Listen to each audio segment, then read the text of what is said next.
یہ کہانی بغداد کے ایک چھوٹے سے اسلامی گاؤں کی ہے جہاں سچائی، دیانتداری اور اسلام کے اصولوں کے مطابق زندگی بسر کرنا سب سے بڑی دولت سمجھی جاتی تھی۔ اس گاؤں میں بہت سے تاجر تھے، لیکن ان میں سے زیادہ عزت عبدالکریم کو دی جاتی تھی۔ یہ کوئی امیر آدمی نہیں تھا، لیکن اس کی ایمانداری اور دیانتداری پورے علاقے میں مشہور تھی۔ یہ بازار میں کپڑوں کا کاروبار کرتا تھا، ہمیشہ ناپ تول میں انصاف کرتا، یہ کسی کو دھوکہ نہیں دیتا تھا، کپڑوں کی قیمت کم رکھتا، لیکن جو بھی کپڑے بیچتا وہ خالص اور اچھے ہوتے۔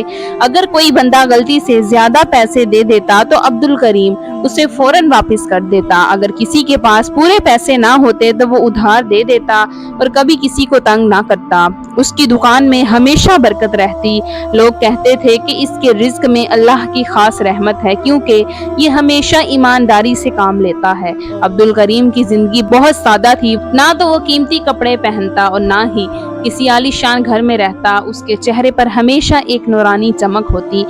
دولت اس کے پاس ہو جو عام لوگوں کو نصیب نہیں ہوتی۔ لیکن ایک دن عبدالکریم بازار میں کھڑا تھا، ایک برا فقیر اس کے پاس آیا۔ دیکھنے میں نظر آتا ہے، لیکن اس کی آنکھوں میں ایک عجیب سی روشنی تھی، جیسے یہ کوئی عام انسان نہ ہو۔ فقیر نے عبدالکریم سے کہا، اے عبدالکریم، تمہاری سچائی اور دیانتداری کی آزمائش کا وقت قریب ہے۔ اگر تم نے صبر کیا اور حق پر قائم رہے تو تمہیں وہ دولت ملے گی جو صرف اللہ کے خاص بندوں کو ملتی ہے، لیکن یاد رکھو یہ دولت تمہیں صرف آزمانے کے لیے دی جائے گی۔ اگر تم نے اسے غلط استعمال کیا تو تم سب کچھ کھو دو گے۔ یہ کہہ کر فقیر وہاں سے چلا گیا اور عبدالکریم سوچ میں پڑ گیا۔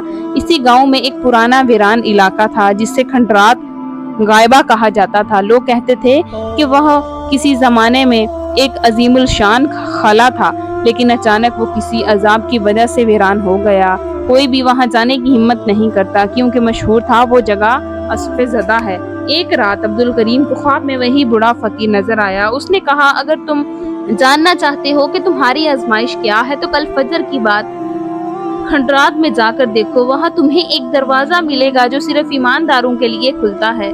جیسے ہی عبدالکریم کی آنکھ کھلی، اس کا دل بے چین ہو گیا۔ عبدالکریم کھنڈرات میں پہنچا تو وہاں کا ماحول عجیب سا تھا۔ ہر چیز ویران اور سنسان تھی، جیسے صدیوں سے یہاں کوئی نہ آیا ہو۔ اچانک اس کی نظر ایک قدیم دربار پر پڑی جس میں ایک بڑا لکڑی کا دروازہ تھا۔ اس دروازے پر ایک عبارت لکھی تھی، یہ دروازہ صرف سچے لوگوں کے لیے کھلے گا، جو جھوٹا ہوگا وہ اسے کھولنے کی کوشش بھی نہ کرے۔ عبدالکریم نے بسم اللہ پڑھ کر دروازے کو ہاتھ لگایا، مگر دروازہ خود بخود کھل گیا۔ لیکن جیسے ہی وہ اندر داخل ہوا تو اسے ایک وسیع تہ خانہ نظر آیا۔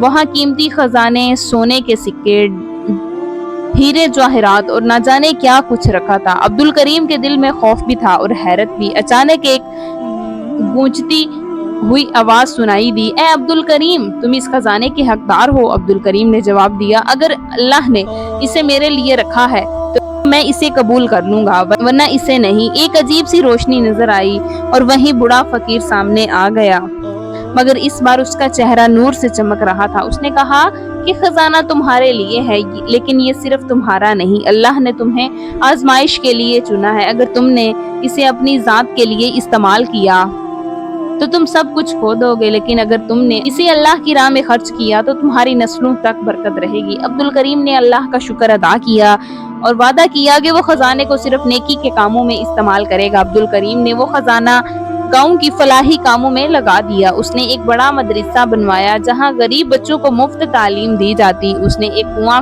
کھدوایا تاکہ پورے گاؤں کو میٹھا پانی مل سکے۔ اس نے ایک مسافر خانہ تعمیر کروایا تاکہ دور دراز سے آنے والے مسافر آرام کر سکیں۔ جلد ہی اس کی ایمانداری کی شہرت اور بھی بڑھ گئی، اس کے کاروبار میں بھی برکت ہو گئی، لیکن اس نے اپنے ساتھ کو نہیں چھوڑا۔ لوگ اسے مزید محبت کرنے لگے۔ عبدالکریم کی ایمانداری اور سخاوت کی وجہ سے پورا گاؤں خوشحال ہو چکا تھا۔ مدرسہ، کنواں اور مسافر خانہ سب کامیابی سے چل رہے تھے، لیکن جیسے جیسے اس کے نیک کاموں کی شہرت بڑھ رہی تھی، ویسے ویسے کچھ لوگوں کے دلوں میں حسد پیدا ہونے لگا۔ خاص طور پر ان تاجروں میں سے ایک مشتاق نامی تاجر تھا جو ہمیشہ دھوکہ دہی سے مال بیچتا تھا اور عبدالکریم سے سخت جلتا تھا۔ پھر ایک رات میں مشتاق نے اپنے ساتھیوں کے ساتھ ایک خفیہ میٹنگ کی۔ مشتاق نے غصے سے کہا، ہمیں عبدالکریم کو کسی بھی طرح روکنا ہوگا۔ اگر وہ اسی طرح ایمانداری سے کاروبار کرتا رہا